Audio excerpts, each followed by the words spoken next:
A robin redbreast in a cage puts all heaven in a rage, wrote William Blake.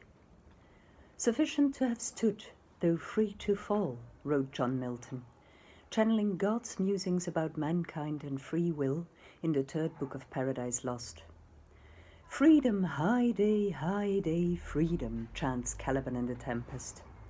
Mind you, he's drunk at the time and overly optimistic. The choice he is making is not freedom, but subjection to a tyrant.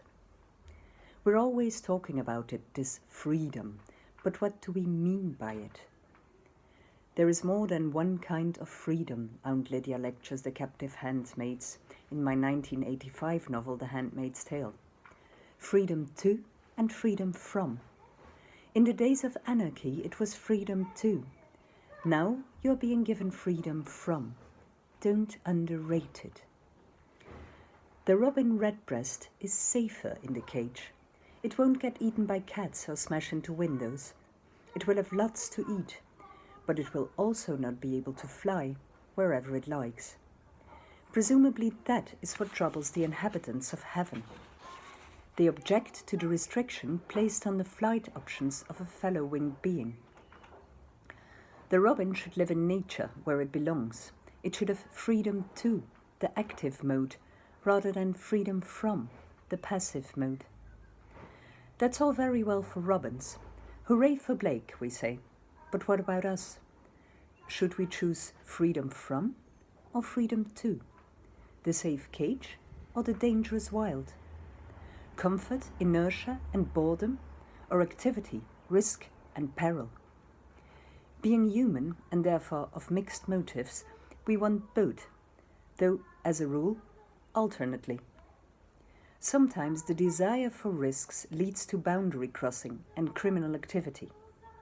And sometimes the craving for safety leads to self-imprisonment. Governments know our desire for safety all too well and like to play on our fears. How often have we been told that this or that new rule or law or snooping activity on the part of officialdom is to keep us safe? We aren't safe anyway. Many of us die in weather events, tornadoes, floods, blizzards, but governments, in those cases, limit their roles to finger-pointing, blame-dodging, expressions of sympathy, or a dribble of emergency aid. Many more of us die in car accidents or from slipping in the bathtub than are likely to be done in by enemy agents. But those kinds of deaths are not easy to leverage into panic. Cars and bathtubs are so recent in evolutionary terms that we've developed no deep mythology around them. When coupled with human beings of ill intent, they can be scary. Being rammed in your car by a maniac or shot in your car by a mafioso carry a certain weight. And being slaughtered in the tub goes back to Agamemnon's fate in Homer, with a shower murder update courtesy of Alfred Hitchcock in his film Psycho. But cars and tubs, minus enraged wives or maniacs, just sit there, blankly. It's the sudden, violent, unpredictable event we truly fear, the equivalent of an attack by a hungry tiger.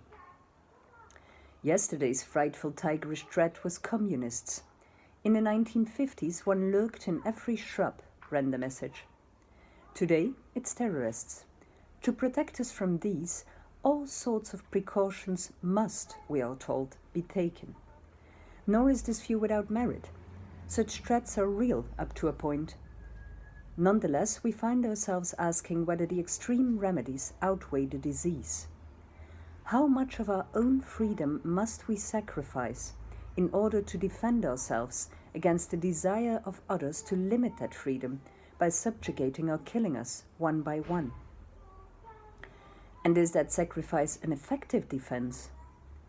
Minus our freedom, we may find ourselves no safer. Indeed, we may be double plus unfree, having handed the keys to those who promised to be our defenders, but who have become, per force, our jailers. A prison might be defined as any place you've been put into against your will and can't get out of, and where you're entirely at the mercy of the authorities, whoever they may be. Are we turning our entire society into a prison? And if so, Who are the inmates and who are the guards? And who decides?